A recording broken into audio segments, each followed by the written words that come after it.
Marie Johnson had always believed in quiet dignity.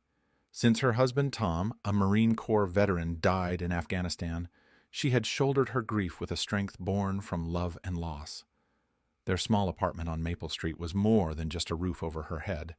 It was a sanctuary where memories lingered in every corner, where Tom's old boots sat by the door, and where she nurtured a modest herb garden on the balcony, as if to keep a piece of life growing despite the pain. Her days passed quietly, mornings spent volunteering at the VA, afternoons tending to the garden, evenings reading letters from fellow veterans who had become her second family. She never sought sympathy, never demanded charity. But when Greg Miller's letter arrived, her heart sank before her eyes even reached the words. The rent hike was staggering, a brutal 40% increase slapped on without warning or explanation beyond a curt note about market adjustments. For Marie, it was a cruel punch. Her pension barely covered the old rent, let alone the inflated figure now demanded. She called Greg immediately, voice trembling but firm, hoping to find some shred of understanding or mercy. Instead, she was met with a chilly indifference, a practiced tone of detachment that felt like a slap.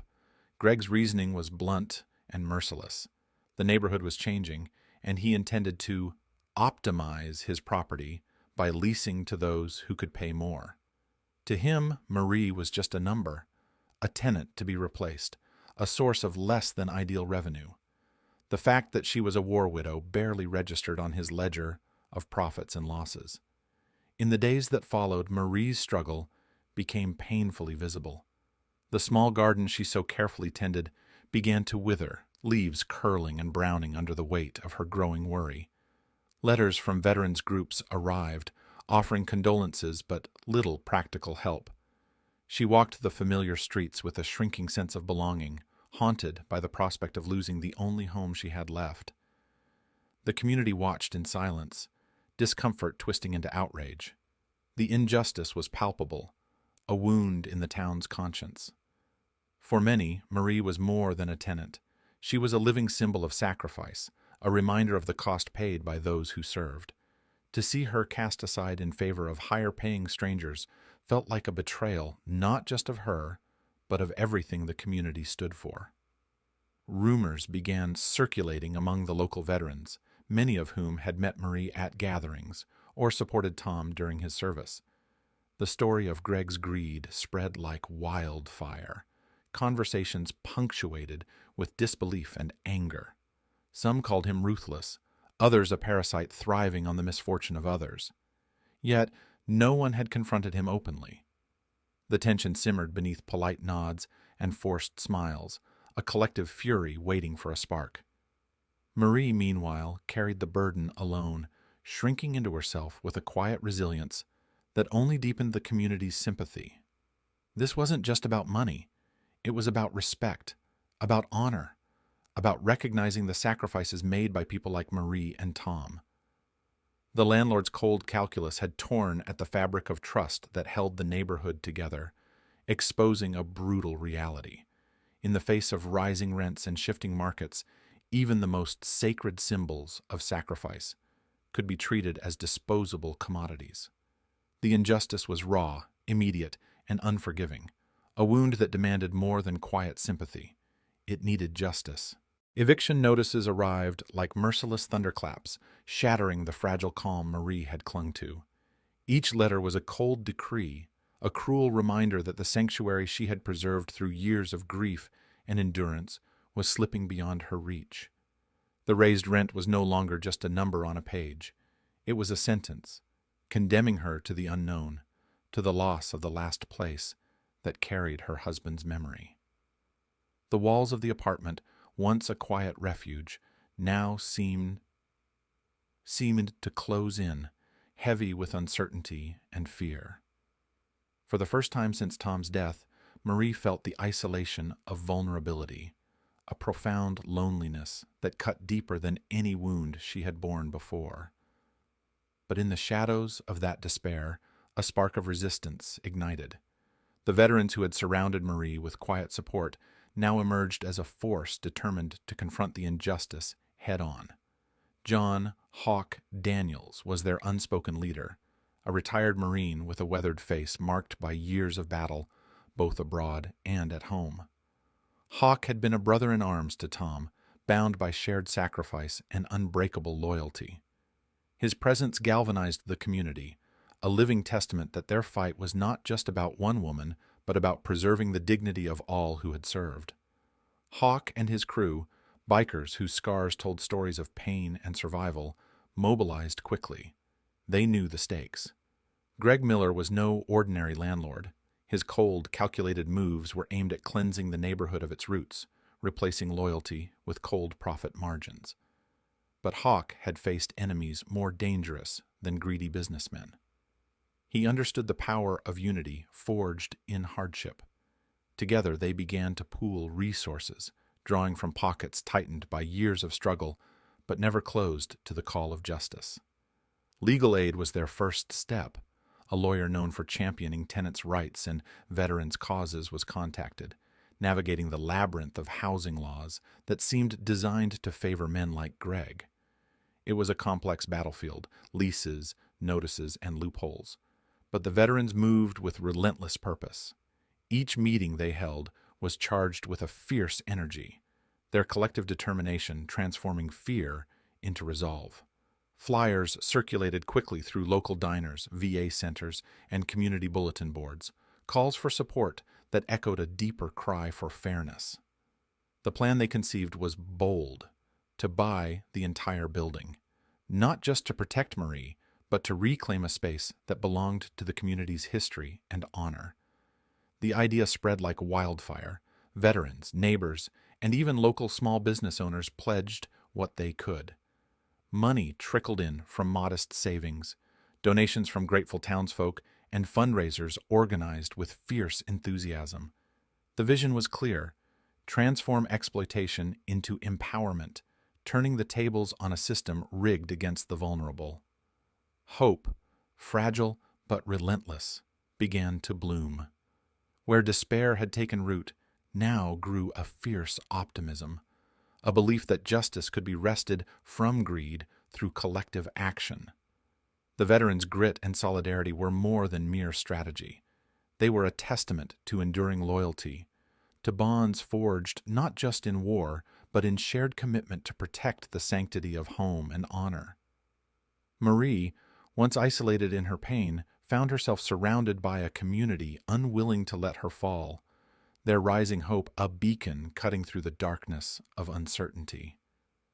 Every phone call made, every flyer posted, every dollar raised was a battle won, not just against Greg Miller's cold ambition, but against the creeping cynicism that too often silenced those who suffered quietly.